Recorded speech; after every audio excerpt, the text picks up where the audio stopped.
ळमो अरिहन्ताळम् ळमो सिद्धाळमिळमो आयरियाळम् ळमो वज्रायाळम् ळमो लोयेशवशाहोळम्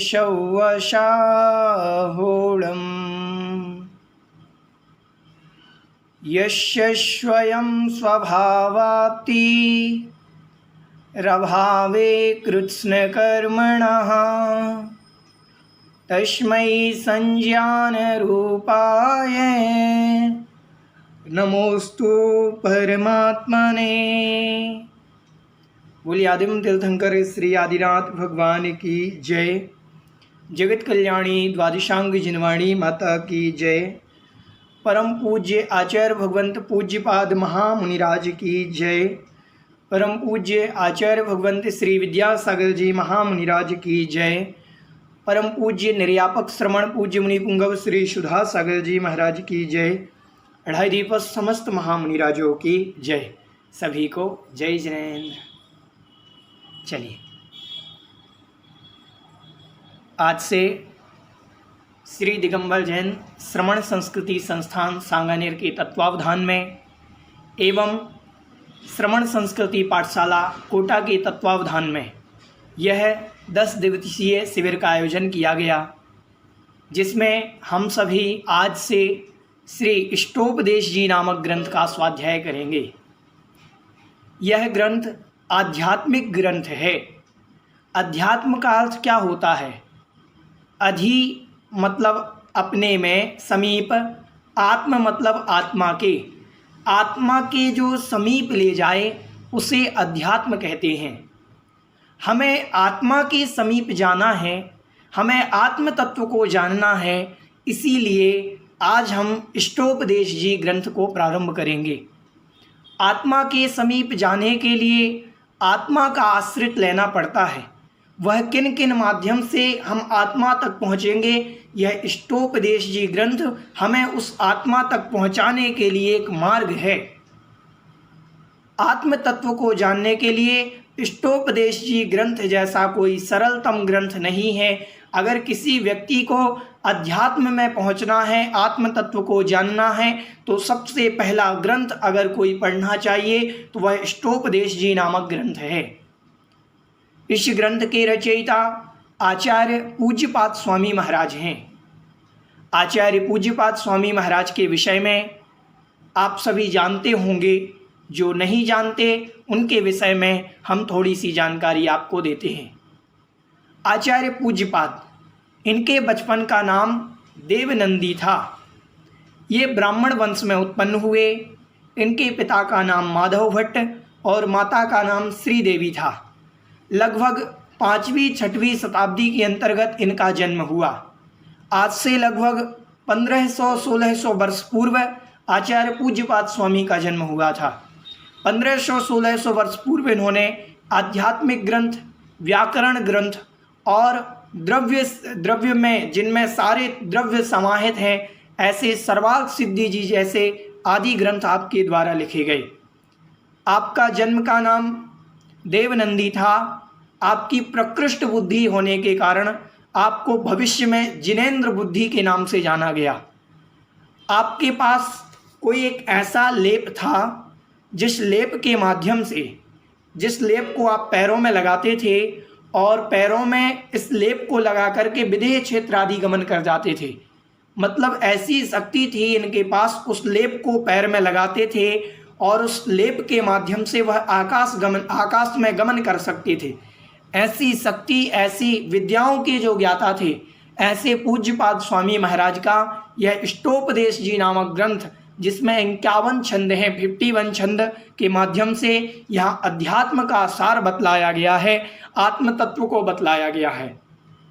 ठीक है, चलिए आज से हम प्रारंभ करते हैं श्री इष्टोपदेश जी ग्रंथ को। इष्ट उपदेश 2 शब्दों से मिलकर के बना है इष्टोपदेश।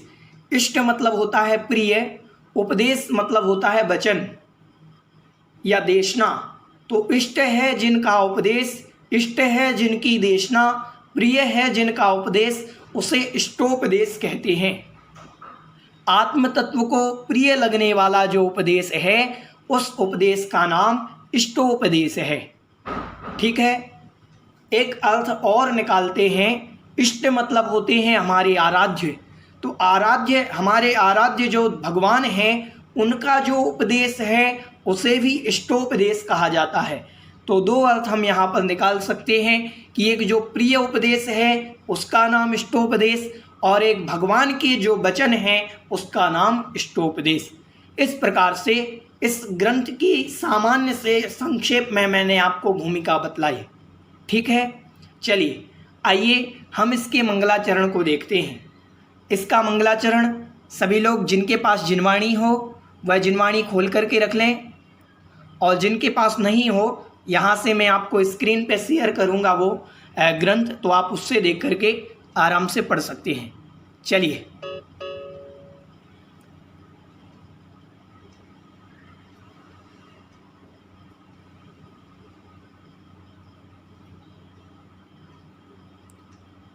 इष्टोपदेश जी ग्रंथ, यह है मंगलाचरण। सबसे पहले छंद का उच्चारण करेंगे, एक एक शब्द को देखेंगे, उसके बाद आपके द्वारा भी उच्चारण कराया जाएगा। तो आप लोग ध्यान से पढ़ें। जिनके पास पेंसिल कॉपी है, जिनवाणी है, तो पेंसिल से टिक लगाते जाएं कि कहाँ उच्चारण करना है, कहाँ रुकना है, इत्यादि प्रकार से। चलिए हम प्रारंभ करते हैं मंगलाचरण श्री इष्टोपदेश जी का। यस्य स्वयं स्वभावाप्ति रभावे कृत्स्नकर्मणः तस्मै संज्ञानरूपाय नमोस्तु परमात्मने। यस्य स्वयं स्वभावाप्ति रभावे कृत्स्नकर्मणः तस्मै संज्ञानरूपाय नमोस्तु परमात्मने। यस्य स्वयं, यस्य स्वयं स्वभावाप्ति, स्वभावाप्ति रभावे कृत्स्नकर्मणः, रभावे कृत्स्नकर्मणः तस्मै संज्ञान रूपाय, तस्मै संज्ञान रूपाय नमोस्तु परमात्मने। ठीक है, उच्चारण समझ में आया होगा। सभी लोग हमारे साथ बोलेंगे। यस्य स्वयं स्वभावाप्ति रभावे कृत्स्नकर्मणः तस्मै संज्ञान रूपाय नमोस्तु परमात्मने। चलिए, जो भी छंद का उच्चारण करना चाहते हो हैंड रेस करेंगे। क्रमशः छंद का उच्चारण। ओप्पो A15 आपको अनम्यूट कर रहे हैं। ओप्पो A15 अपने नाम लिख लीजिएगा सभी लोग। चलिए उच्चारण करेंगे। यस्य स्वयं स्वभावाप्ति रभावे कृत्स्नकर्मणः तस्मै संज्ञानरूपाय नमोस्तु परमात्मने। ठीक, बहुत बढ़िया। चलिए पारस जैन आपको अनम्यूट कर रहे हैं। पारस जी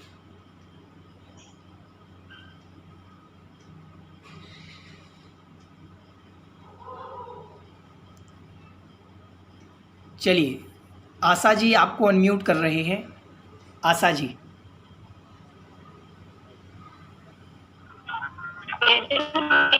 जी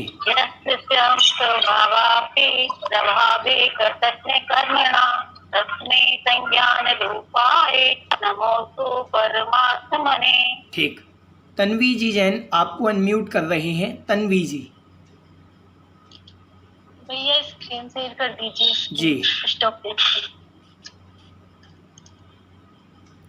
यस्य स्वयं स्वभावाप्ति भावे कृत्स्नकर्मणः तस्मै संज्ञानरूपाय नमोस्तु परमात्मने।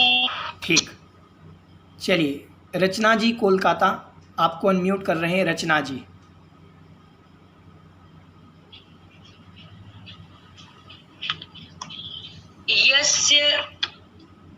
यस्य स्वयं स्वभावाप्तिरभावे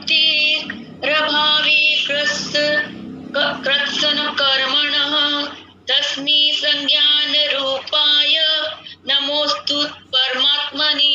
चलिए ठीक है, हमने सभी ने छंद का उच्चारण देखा। आइए हम छंद का अर्थ देखते हैं। पहले संधि विच्छेद देखेंगे, एक एक शब्द को यहाँ पर तोड़ा जा रहा है, देखेंगे। यस्य स्वयं स्वभाव आप्ति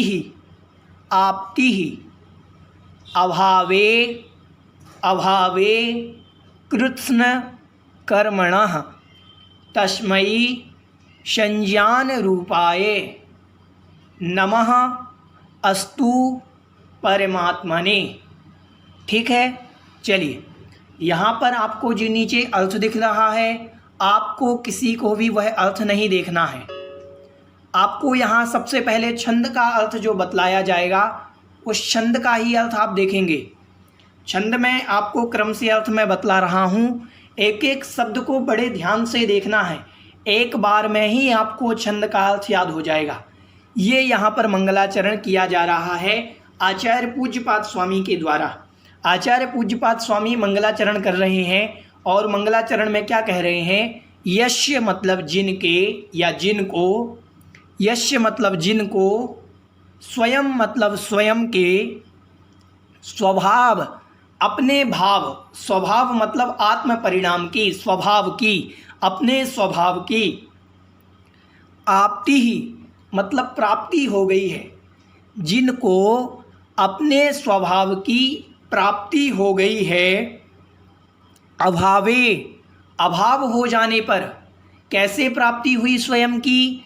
तो अभाव हो जाने पर, किसके अभाव हो जाने पर? कृत्स्न मतलब समस्त, कृत्स्न मतलब होता है समस्त, कर्मणः मतलब कर्मों के, समस्त कर्मों के अभावे मतलब अभाव हो जाने पर, यस्य मतलब जिनको, स्वयं मतलब स्वयं के, स्वभाव मतलब स्वभाव की, आप्ति ही मतलब प्राप्ति हो गई है। जिनको स्वयं के स्वभाव की प्राप्ति हो गई है। अरे स्वभाव की प्राप्ति हुई तो कैसे हुई? तो कहा अभावे, अभाव हो जाने पर। किसके अभाव हो जाने पर? कृत्स्न कर्मणः समस्त कर्मों के, समस्त कर्मों के अभाव हो जाने पर जिन्हें स्वयं के स्वभाव की प्राप्ति हो गई है। तस्मै उनके लिए, तस्मै उनके लिए, उनके किनके लिए? तो कहा संज्ञान रूपाए, संज्ञान रूपाए मतलब जो अनंत ज्ञान रूप है, सद्ज्ञान निकलेगा यहाँ से, समीचीन ज्ञान से जो युक्त हैं, अनंत ज्ञान रूप वाले हैं, जो अनंत ज्ञान ही जिनका स्वभाव है, ऐसे अनंत ज्ञान रूप वाले, अनंत ज्ञान स्वरूप वाले, तस्मै मतलब उनके लिए, जो अनंत ज्ञान रूप हैं उनके लिए, नमः मतलब नमस्कार, अस्तु मतलब हो, परमात्मने उन परमात्मा के लिए, उन परमात्मा के लिए नमः अस्तु नमस्कार हो। किन के लिए? जो संज्ञान रूपाए अनंत ज्ञान स्वरूप हैं, तस्मै उनके लिए। समझ में आया? जिन भगवान ने, जिनको, यस मतलब जिनको, स्वयं स्वभाव आप्ति, स्वयं के स्वभाव की प्राप्ति हो गई है, तथा अभावे अभाव हो जाने पर, स्वयं के स्वभाव की प्राप्ति कब हुई? जब अभाव हो गया कृत्स्न कर्मणः समस्त कर्मों का, तब उनको स्वयं के स्वभाव की प्राप्ति हो गई। ऐसे उनको तस्मै मतलब उनके लिए, जो अनंत ज्ञान रूपाए, अनंत ज्ञान स्वरूप परमात्मने परमात्मा के लिए। अनंत ज्ञान स्वरूप परमात्मा कौन है? तो सिद्ध भगवान अनंत ज्ञान स्वरूप परमात्मा है। तो उन सिद्ध भगवान के लिए नमः मतलब नमस्कार, अस्तु मतलब होवे। ठीक है, उन परमात्मा के लिए नमस्कार होवे या उनको नमस्कार हो। समझ में आया सभी को छंद का अर्थ? चलिए, किन्हीं की कोई जिज्ञासा हो इस छंद संबंधी आप पूछ सकते हैं। जिन्होंने छंद के उच्चारण के लिए हैंड रेस किए थे वो सभी हैंड लोअर कर लें। जिन्होंने छंद के उच्चारण के लिए हैंड रेस किए थे वो सभी हैंड लोअर कर लें। अगर किन्हीं की कोई जिज्ञासा हो तो आप पूछ सकते हैं। चलिए, जिनकी जिज्ञासा हो वो ही हैंड रेस करके रखेंगे। चलिए, मीनाक्षी जी, आपकी कोई जिज्ञासा? आपको अनम्यूट किया मीनाक्षी जी।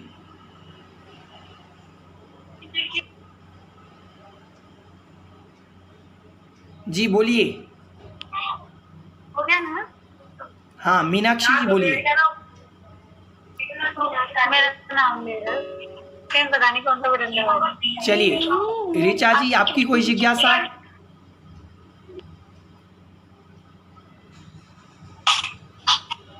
एक बार कृष्ण कर्मणा का मतलब और संजान रूपाए का मतलब बता दीजिएगा। हाँ, कृष्ण मतलब होता है समस्त, कृष्ण मतलब होता है समस्त, और कर्मणः मतलब होता है कर्मों का।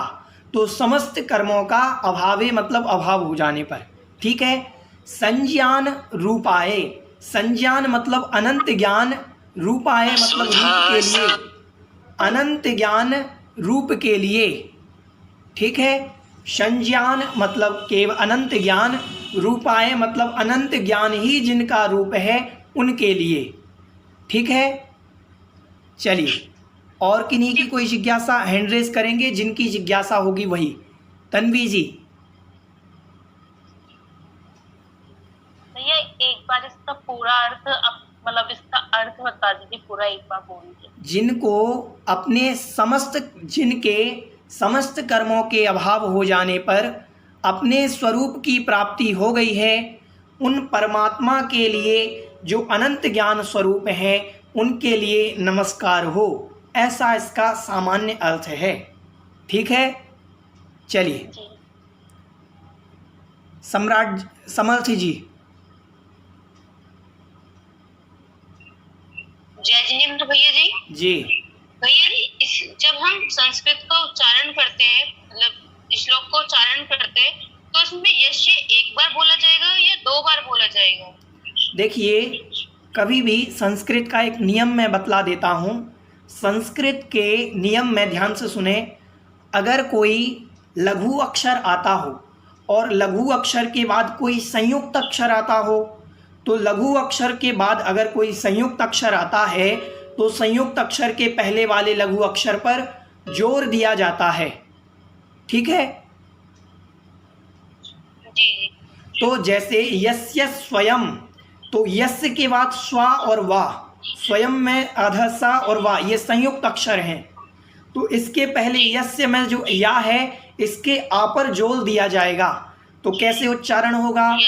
यस्य स्वयं स्वभावाप्ति, यस्य स्वयं स्वभावाप्ति, ऐसे उच्चारण होगा। यस्य स्वयं स्वभावाप्ति, ठीक है। स्वभावाप्ति। हाँ हाँ, ठीक है भैया। चलिए।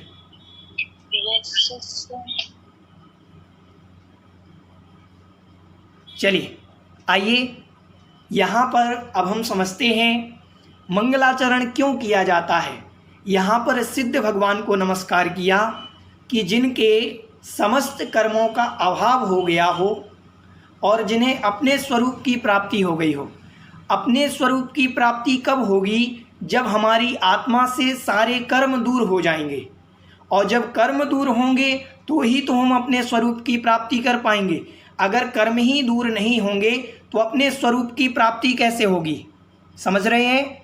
अपने स्वरूप की प्राप्ति के लिए हमें समस्त कर्मों का अभाव करना बहुत आवश्यक है। अब यहाँ पर मंगलाचरण क्यों किया आचार्य भगवंत ने?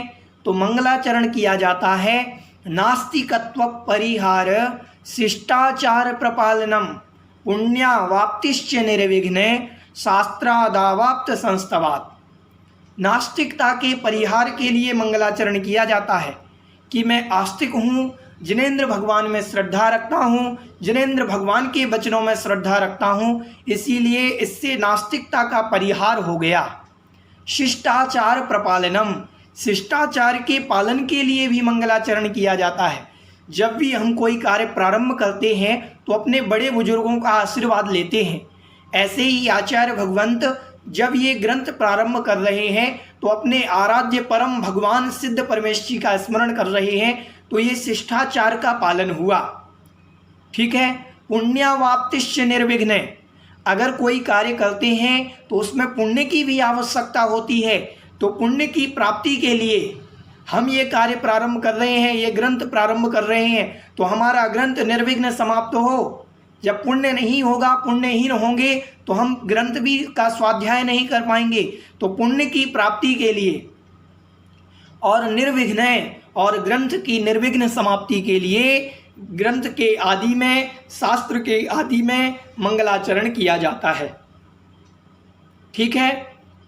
यह आध्यात्मिक ग्रंथ है, अध्यात्म की ओर हमें ले जाने वाला है, आत्मा की ओर हमें ले जाने वाला है। इसीलिए यहाँ पर सिद्ध भगवान को नमस्कार किया, क्योंकि अध्यात्म के प्रणेता, अध्यात्म में जो डूबे हुए हैं, ऐसे सिद्ध भगवान ही हैं जो अध्यात्म का पान कर रहे हैं। सबसे ज़्यादा अपनी आत्मा के समीप अगर कोई है तो वह सिद्ध भगवान हैं। इनके अलावा कोई भी इतना समीप नहीं है जितने सिद्ध भगवान हैं।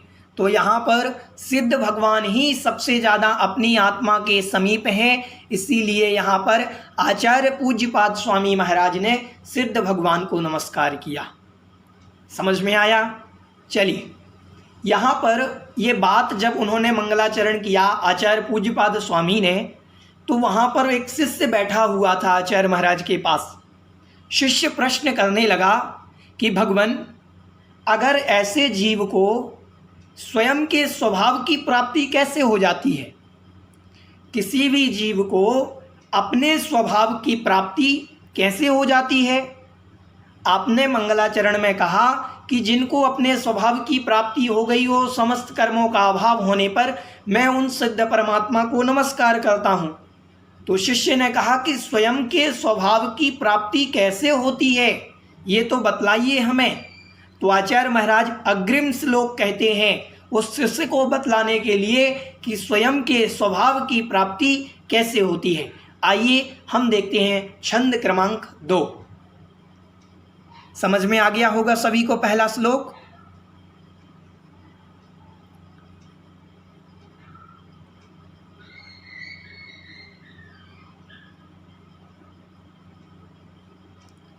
चलिए,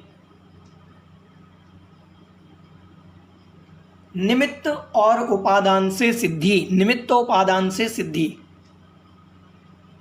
ठीक है। चलिए, सबसे पहले छंद का उच्चारण करेंगे। योग्योपादान योगेन दृशिदाः स्वर्णतामता द्रव्यादि स्वादि संपत्ता, द्रव्यादि स्वादि संपत्ता वात्मनोप्यात्मता मता। एक बार देखें।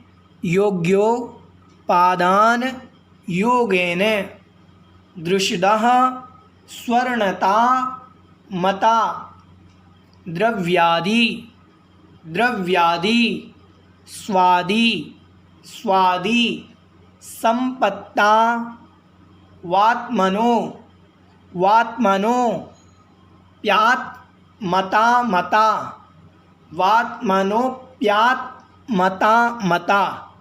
ठीक है। चलिए हमारे साथ सभी उच्चारण करेंगे। योग्योपादान योगेन दृशिदाः स्वर्णता मता द्रव्यादि स्वादि संपत्ता वात्मनोप्यात्मता मता। चलिए, जो भी छंद का उच्चारण करना चाहते हो हैंड रेस करेंगे। जिन्होंने पहले छंद का उच्चारण कर लिया है वो कोई भी हैंड रेस नहीं करेंगे, क्योंकि सबको मौका चाहिए, सबको क्रम से नंबर आना चाहिए। जी, हर्षा जी आपको अनम्यूट कर रहे हैं। हर्षा जी,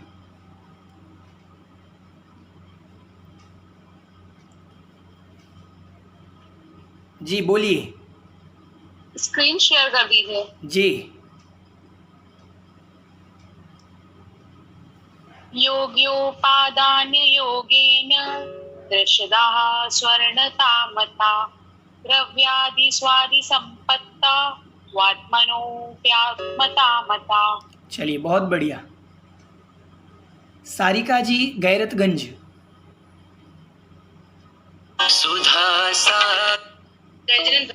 जी। योग्योपादान योगेन दृष्टा स्वर्णिता मता दिव्यादि स्वादि संपत्ता वात्मनोऽप्यात्मता मता। चलिए, मयूरी जी कोटा, आपको अनम्यूट कर रहे हैं। मयूरी जी। जी। योग्योपादान योगेन दृष्टः स्वर्णिता मता द्रव्यादि स्वादि संपत्ता वात्मनोऽप्यात्मता मता। हाँ, थोड़ा और प्रयास करें। देखिए, जिन्होंने पहले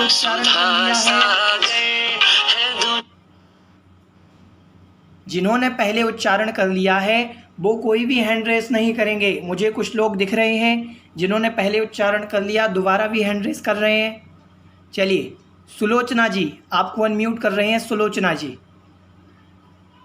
योग्योपादान योगेन दृष्टः स्वर्णता मता द्रव्यादि स्वादि संपत्ता वात्मनोऽप्यात्मता मता। चलिए, आइए हम छंद का अर्थ देखते हैं। योग्योपादान योगेन, सबसे पहले मैं संधि विच्छेद कर रहा हूँ पूरे छंद का। आपको नीचे जो अन्वयार्थ भावार्थ दिया हुआ है उसको किसी को नहीं देखना है, आपको सिर्फ छंद को देखना है। एकाग्रता अगर आपकी छंद पर होगी तो आपको पूर्णतया समझ में आएगा। इसीलिए आपको नीचे अर्थ नहीं देखना है। पहला आपका प्रयास होना चाहिए कि छंद जो मैं बतला रहा हूँ उससे ही आप अर्थ समझें।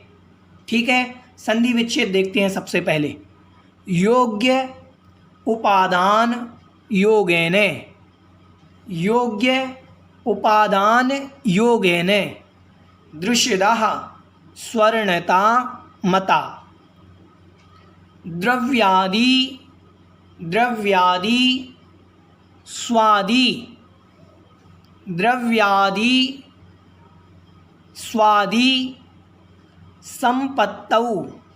संपत्तौ, वहाँ जो वा दिख रहा है वा का औ हो जाएगा तो बन जाएगा संपत्तौ। फिर आत्मनः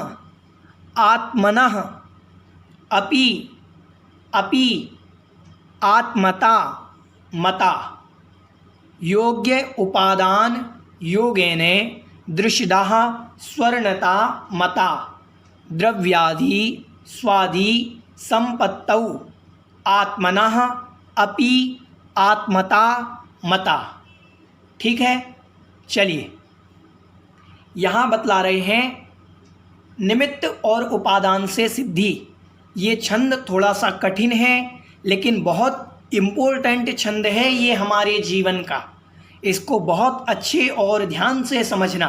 कठिन है लेकिन इसको सरलतम तरीके से हम समझेंगे। योग्य मतलब समीचीन, योग्य जिसे कहते हैं योग्यता। इसमें योग्यता है तो नहीं है कि नहीं है, तो योग्यता मतलब योग्य। यहाँ पर योग्यता से योग्य का अर्थ लेना योग्यता। तो योग्य मतलब योग्य। उपादान, उपादान मतलब होता है आत्मिक शक्ति, स्वयं की शक्ति। उपादान मतलब क्या होता है? स्वयं की शक्ति। योग्य मतलब समीचीन या अच्छी या योग्यता से युक्त जो आत्मा स्वयं की शक्ति है उसके योगेन, योग से, स्वयं की शक्ति के योग से दृश्यतः, दृश्यतः मतलब पाषाण को, पत्थर को भी स्वर्णता, स्वर्णपना, मता मतलब माना गया है। पत्थर में भी सोना माना गया है। अगर उस पत्थर में स्वयं की योग्यता सोने बनने की है तो, समझ रहे हैं? अगर उस पत्थर में स्वयं की योग्यता है सोना बनने की तो वह पत्थर भी सोना बन सकता है। ठीक है, तो यहाँ कहा योग्य मतलब योग्य, उपादान मतलब स्वयं की शक्ति के, योगेन मतलब योग से, दृश्यतः, दृश्यतः मतलब पत्थर भी स्वर्णता मता, पत्थर में भी, पत्थर को भी स्वर्णता मतलब स्वर्णपना, मता मतलब माना गया है। जैसे ज़मीन के अंदर कोई पत्थर रहता है, सोना कहाँ से निकलता है? ज़मीन से ही तो निकलता है, लेकिन हर जगह सोना नहीं होता। उस पत्थर में योग्यता होगी सोना बनने की तो ही बन पाएगा। तो इसी का नाम है योग्य उपादान। स्वयं की निज की शक्ति अगर उस पत्थर में होगी सोने बनने की तो ही बन सकता है। ठीक है। द्रव्यादि स्वादि, द्रव्य आदि कौन से द्रव्य? सु आदि, स्वादि का भी संधि विच्छेद होगा, सु आदि। सु आदि मतलब सुद्रव्य, सुक्षेत्र, सुकाल, सुद्रव्य, सुक्षेत्र, सुकाल, सुभाव आदि। अगर अच्छा द्रव्य होगा उस पत्थर का, पत्थर में योग्यता होगी, द्रव्य मतलब अच्छा पत्थर होगा। ठीक है। सुक्षेत्र, अब उसमें सोना बनने योग्य क्षेत्र भी होना चाहिए। कोयले की खदान में वो पत्थर सोना नहीं बन सकता, तो क्षेत्र भी उसको अच्छा चाहिए। ठीक है। सुकाल, और काल भी समीचीन होना चाहिए। ऐसा नहीं बाहर का पत्थर, बाहर जो पर्वत पे दिख रहा है वो पत्थर सोना बन जाए, नहीं, जो अंतरंग जो उसके काल है, उसका एक काल आता है निश्चित काल पर वह पत्थर सोना बनता है। तो सुद्रव्य, सुक्षेत्र, सुकाल आदि के निमित्त से आत्मनः, ये सुद्रव्य, सुक्षेत्र, सुकाल और सुभाव आदि ये आत्मा में भी लगाना, ये वहाँ भी लगाना पत्थर के लिए और आत्मा में भी लगाना कि सुद्रव्य आएगा, सुक्षेत्र जब मिलेगा और सुकाल अच्छा काल जब आएगा, अच्छे काल रूप संपत्तौ मतलब संपत्ति के मिलने पर, सुद्रव्य, सुक्षेत्र, सुकाल रूप संपत्ति के मिलने पर आत्मनः, आत्मनः मतलब आत्मा के, अपि मतलब भी, आत्मा को भी या आत्मा के भी, आत्मता आत्मपना, मता मतलब माना गया है। आत्मा में भी आत्मपना आ जाता है, वही स्वयं के स्वभाव की प्राप्ति हो जाती है। आत्मनः मतलब आत्मा के, अपि मतलब भी, आत्मा के भी, आत्मता मतलब आत्मपना, मता मतलब माना गया है। जैसे वहाँ पर योग्य उपादान अगर किसी पत्थर में है तो उसमें स्वर्णपना माना गया है, ऐसे ही सुद्रव्य, सुक्षेत्र, सुकाल भाव आदि के मिलने पर आत्मा में भी आत्मपना माना गया है। आत्मा में भी स्वयं के स्वभाव की प्राप्ति मानी गई है। अगर सुद्रव्य, सुक्षेत्र, सुकाल मिलेगा तो आत्मा भी अपने आत्मपने को प्राप्त हो जाएगी।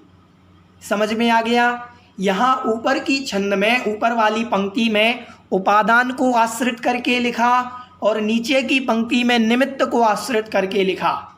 निमित्त और उपादान क्या है थोड़ा सा देख लेते हैं। छंद कठिन है, इसीलिए छंद को विशेषतया हमको समझना है। चलिए, यहाँ निमित्त और उपादान क्या है, बड़ी एकाग्रता से सुनना, ये बहुत इम्पोर्टेंट विषय है। निमित्त किसे कहते हैं और उपादान किसे कहते हैं? जो ध्यान से सुनेंगे, जो स्वयं कार्य रूप परिणत, जो स्वयं कार्य रूप परिणत होने की क्षमता रखता है उसे उपादान शक्ति कहते हैं। जो स्वयं कार्य रूप परिणत होने की क्षमता रखता है उसे उपादान शक्ति कहते हैं। ठीक है। निमित्त, निमित्त क्या है? जो दूसरे को कार्य रूप, उसके कार्य रूप परिणमन कराने में कारण बनता है, उसे निमित्त कहते हैं। ठीक है। अब हम ध्यान से एक उदाहरण देखते हैं, एक बार और ध्यान से सुन लें। निमित्त, निमित्त किसे कहते हैं? जो दूसरों को कार्य रूप परिणत कराने में सहायक होता है, जिसके कारण कोई वस्तु कार्य रूप परिणत होती है उसे निमित्त कहते हैं। ठीक है। उदाहरण देखिएगा, उदाहरण बहुत अच्छे से समझना। जैसे कोई पत्थर है, स्वर्ण पाषाण, हमने ज़मीन से निकाला पीला पत्थर, उस पत्थर में सोना मिक्स है। ठीक है। सोना मिला हुआ है, लेकिन आप बाजार लेकर के जाएंगे तो वो सोने के भाव नहीं बिकेगा। क्यों नहीं बिकेगा?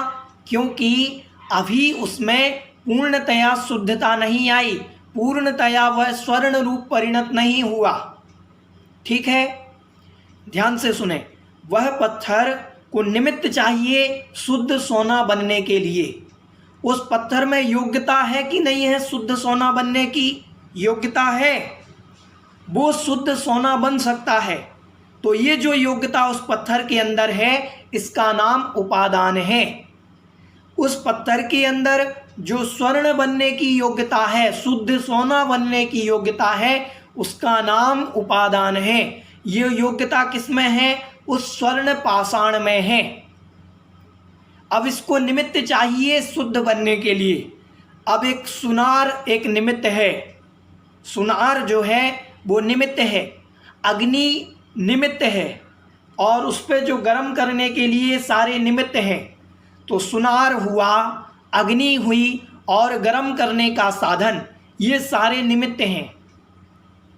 अगर ये निमित्त ना हो तो क्या वह स्वर्ण पाषाण अपने आप शुद्ध सोना बन जाएगा? नहीं बन पाएगा। उसके अंदर योग्यता होने के बावजूद भी अगर सुनार ना हो, अग्नि ना हो, और जिस पर वो गर्म किया जाए वो पदार्थ ना हो, तो वह स्वयं शुद्ध नहीं हो सकता। ठीक है, अब आत्मा के लिए लगाते हैं। ये उदाहरण हमने आपको बता दिया, निमित्त क्या है, उपादान क्या है। अब आत्मा के लिए ध्यान से समझना। आत्मा में कैसे लगाना? हमारी आत्मा है, सिद्ध बन सकती है, बिल्कुल बन सकती है। हमारी आत्मा में सिद्ध बनने की शक्ति है। आत्मा को स्वयं के स्वभाव की प्राप्ति होने की शक्ति है। आत्मा में भी आत्मपना माना गया है, आत्मता मता, आत्मपना माना गया है। यह आत्मा भी सिद्ध बन सकती है, लेकिन क्यों नहीं बन पा रही? एक अच्छा द्रव्य नहीं है। द्रव्य चलो है, आत्मा हमारे पास है, द्रव्य हो गया। द्रव्य के आश्रित क्या क्या चाहिए? वज्र विश्व नाराज सहनन चाहिए, वो हमारे पास नहीं है द्रव्य में अभी। क्योंकि जब तक वज्र विश्व नाराज सहनन नहीं होगा तब तक हम सिद्ध नहीं बन सकते। ठीक है, वज्र वृषभ नाराज सहनन चाहिए, समचतुरस्र संस्थान आदि चाहिए। तो इत्यादि प्रकार से सबसे पहले तो वो सहनन चाहिए, उस साधना को करने के लिए, सिद्ध बनने की साधना को करने के लिए। तो हमारे पास सुद्रव्य नहीं है अभी। सुक्षेत्र, यह जीव मोक्ष कब जाता है? जब चौथा काल होता है। तो कर्म भूमि नाम का दुखमा सुखमा नामक काल चाहिए, तो अच्छा क्षेत्र चाहिए। और काल, काल कैसा चाहिए? चौथा काल चाहिए। क्षेत्र जिनेंद्र भगवान आदि की सन्निधि, जहाँ पर तीर्थंकर विचरण करते हों, वैसा वह कर्म भूमि क्षेत्र। और उस कर्म भूमि क्षेत्र में भी चौथा काल चाहिए, तब यह आत्मा भी आत्मपने को प्राप्त हो सकती है। समझ में आया? तो निमित्त क्या है? निमित्त है चौथा काल, वज्र वृषभ नाराज सहनन और कर्म भूमि। ठीक है, इनके बिना मोक्ष नहीं हो सकता। उपादान तो तैयार बैठा है, उपादान है हमारी आत्मा। इस आत्मा में सिद्ध बनने की शक्ति है कि नहीं है? है, लेकिन ये निमित्त नहीं है अभी। और जब तक निमित्त का योग नहीं मिलेगा तब तक यह आत्मा सिद्ध नहीं बन सकती। तो इस निमित्त को चाहिए, सुद्रव्य चाहिए, मतलब वज्र वृषभ नाराज सहनन। सुक्षेत्र चाहिए, मतलब अच्छा क्षेत्र चाहिए, कर्म भूमि क्षेत्र चाहिए। और सुकाल, चौथा काल चाहिए। इनके मिलने पर यह आत्मा आत्मपने को प्राप्त हो जाती है, अपने स्वभाव को प्राप्त हो जाती है। समझ में आया? तो उपादान क्या है? हमारी आत्मा उपादान है, क्योंकि कार्य रूप किसको परिणत होना है? आत्मा को। लेकिन किसके निमित्त से ये कार्य रूप परिणत होगी? सुद्रव्य, सुक्षेत्र और सुकाल के। अगर ये नहीं होंगे तो यह आत्मा इन अपने स्वरूप को प्राप्त नहीं हो पाएगी। तो अपने स्वरूप की प्राप्ति के लिए उपादान और निमित्त दोनों की आवश्यकता पड़ती है। समझ में आया? चलिए, अब किन्हीं की कोई जिज्ञासा हो तो पूछ सकते हैं। भव्या जी, आपकी कोई जिज्ञासा?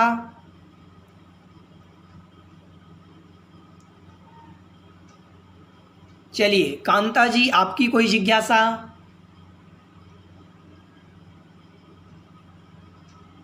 अनम्यूट करें शीघ्रता से, समय का अपने पास अभाव है।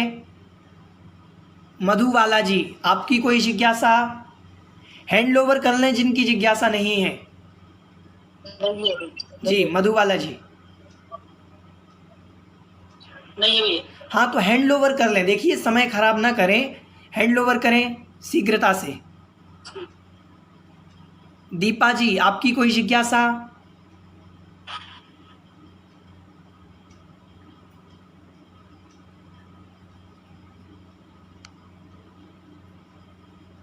चलिए, आप लोग क्या है, जिज्ञासा नहीं है और हैंड रेस किए हुए हैं। जहाँ से आपने हैंड रेस किया है सभी वहीं से हैंड ओवर कर लें। जिनकी जिज्ञासा हो वही हैंड रेस करेंगे, बाकी के नहीं करेंगे। समय, जिनवाणी का समय बहुत मूल्यवान है, एक एक समय हमारे लिए काम का है, ऐसे व्यर्थ ना जाने पाए, इसीलिए हैंड ओवर करें शीघ्रता से जिनकी कोई जिज्ञासा नहीं है। चलिए, सोना जी पीपलू, आपकी कोई जिज्ञासा? हाँ जी, जिनेन्द्र पंडित जी। वो आचार्य पूज्य पासवान के बारे में थोड़ा सा बता दीजिए, वो क्या क्लास ज्वाइन करने में थोड़ा लेट हो गई। मैं आपको ग्रुप पर उनके विषय में भेज दूंगा। चलिए, हाँ, ये 9 दिन का शिविर है, इसमें अपन समय खराब नहीं करेंगे। चलिए, शिमला जी।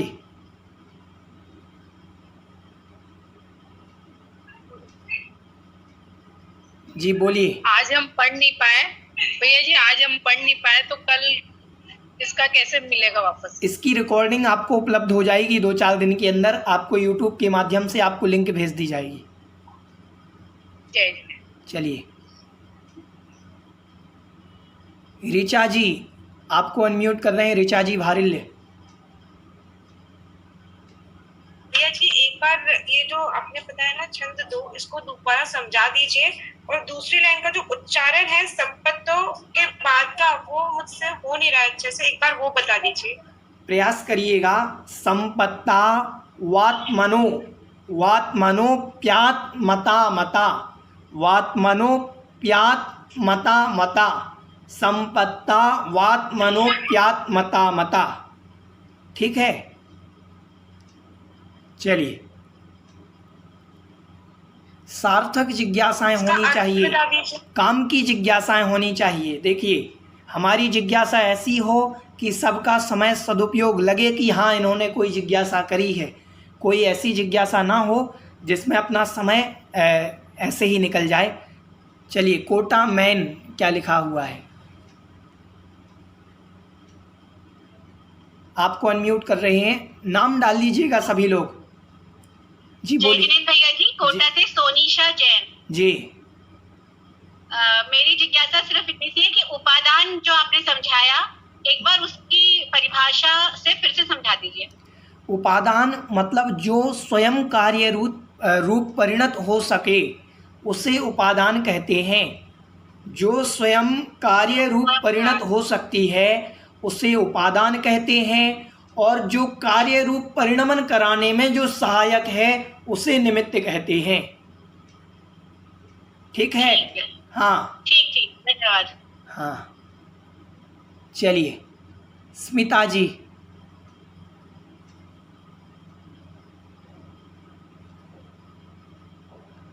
आपकी कोई जिज्ञासा? स्मिता जी। अनुपमा जी।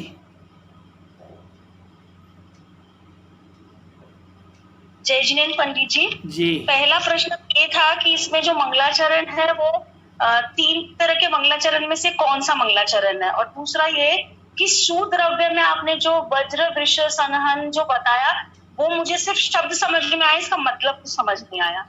वज्र विषम नाराज सहनन में सुने, वज्र विषम नाराज सहनन एक शक्ति होती है शरीर की। इतना मजबूत शरीर होता है, अगर उस शरीर को कोई काटे तो कट नहीं सकता, तोड़े तो टूट नहीं सकता।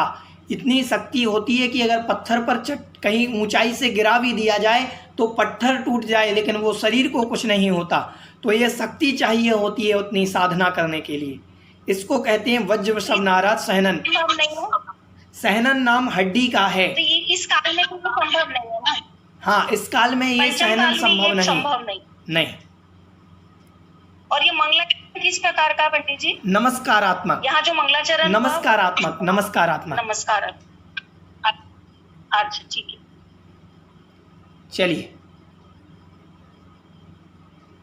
इस प्रकार से हमने आज 2 छंदों को समझा।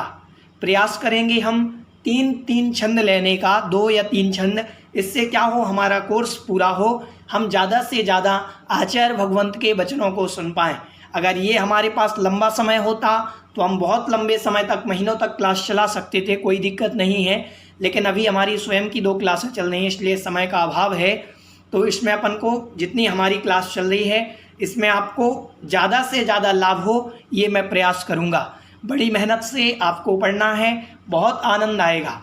ठीक है, चलिए, बोले जगत कल्याणी द्वादशांग जिनवाणी माता की जय। बोधि समाधि परिणाम शुद्धि स्वात्मोपलब्धि शिव शौख सिद्धि चिंतामणिं चिंतित वस्तुदाने त्वां वन्द्यमानस्य मम स्तु देवी। 9 बार णमोकार।